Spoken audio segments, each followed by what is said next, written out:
दिल्ली में कांग्रेस सरकार ने दिल्ली सरकार पर जमकर निशाना साधा है। उन्होंने कहा कि दिल्ली सरकार ने लाखों बेरोजगारों को रोजगार देने का वादा किया था, लेकिन ये संख्या तो हजारों में ही निपट कर रह गई है। उन्होंने कहा कि दिल्ली सरकार वहां वादे करती है जहां जहां पर चुनाव होते हैं।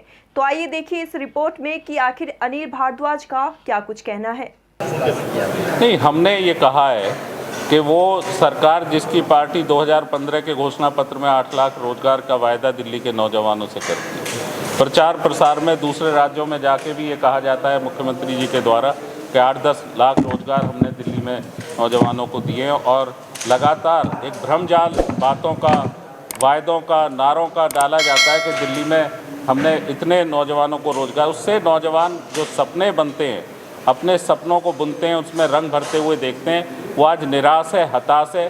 क्योंकि दिल्ली में जो आरटीआई का खुलासा है, वो ये कहता है कि सरकारी जो हमारा जो सेक्टर होता है जिसमें आप पंजीकृत कराते हैं सरकार में, तो रोजगार विभाग ने लगभग 444 लोगों को रोजगार वहाँ 2021 दिसंबर तक मिले, और लगभग 4000 रोजगार पोर्टल पे 2021 तक मिले। आज भी उस स्थिति में बहुत बदलाव नहीं है।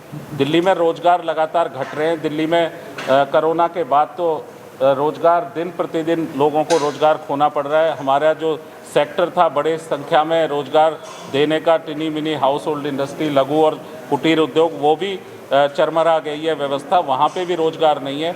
तो दिल्ली के जो प्रशिक्षित और नॉन प्रशिक्षित जो भी योग्य उम्मीदवार हैं उनको रोजगार उपलब्ध हो, इस पे सरकार को काम करना चाहिए। सरकार वायदे कर रही है, सरकार बजट को कह रही है कि रोजगार को देने वाला बजट है, लेकिन सड़क पे नज़र नहीं आ रहा है। सड़क पे यथार्थ बिल्कुल अलग है।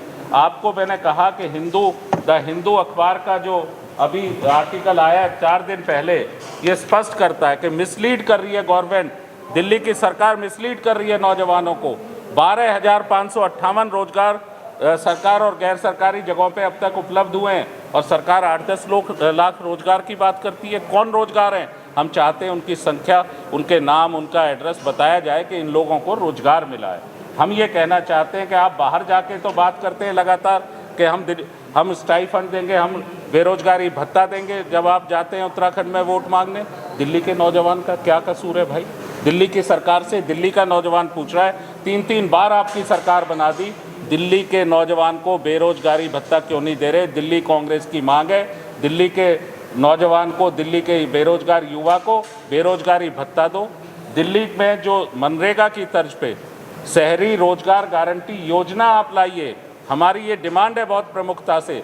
आप इस पर कोई काम नहीं कर रहे, नौजवान के लिए आप सोचने को तैयार नहीं है, सिर्फ वायदे वायदे और वायदे। तो हमारा बहुत स्पष्ट मत है कि ये सरकार दिल्ली के नौजवान को रोजगार देने में विफल रही है। सरकार सिर्फ भ्रामक प्रचार में लगी हुई है। आप देखिए कि जो हमारे 22,000 गेस्ट टीचर इन्होंने रखे थे, इन्होंने कहा हम स्थायी करेंगे सभी अस्थायी कर्मचारियों को। आज 57-58 हज़ार जो कर्मचारी हैं वो इंतजार कर रहे हैं कि कब स्थायी करेंगे। गेस्ट टीचरों को उन्होंने अपने वेतन को बढ़ाने के लिए, आपको उन्होंने परमानेंट करने के लिए धरने दिए। 6 महीने में कई बार वो मुख्यमंत्री आवास पे लगातार कई दिन हजारों की संख्या में बैठे रहे। उप मुख्यमंत्री, शिक्षा मंत्री के यहाँ बैठे रहे। इतनी असंवेदनशील सरकार है कि किसी सरकार के वजीर ने, मंत्री ने, किसी विधायक ने उनकी ना सुधली, ना उनकी बातों पे ध्यान दिया, बल्कि 150 लोग उसमें से कम कर दिए। तो ये सरकार उनसे भी झूठ बोल रही है। जिन लोगों को अस्थायी करके स्थायी करने की बात थी, उनको भी लगातार भ्रम का जाल फैला रही है। तो दिल्ली की कांग्रेस की ये मांग है कि इस सरकार को ये छोड़ना पड़ेगा।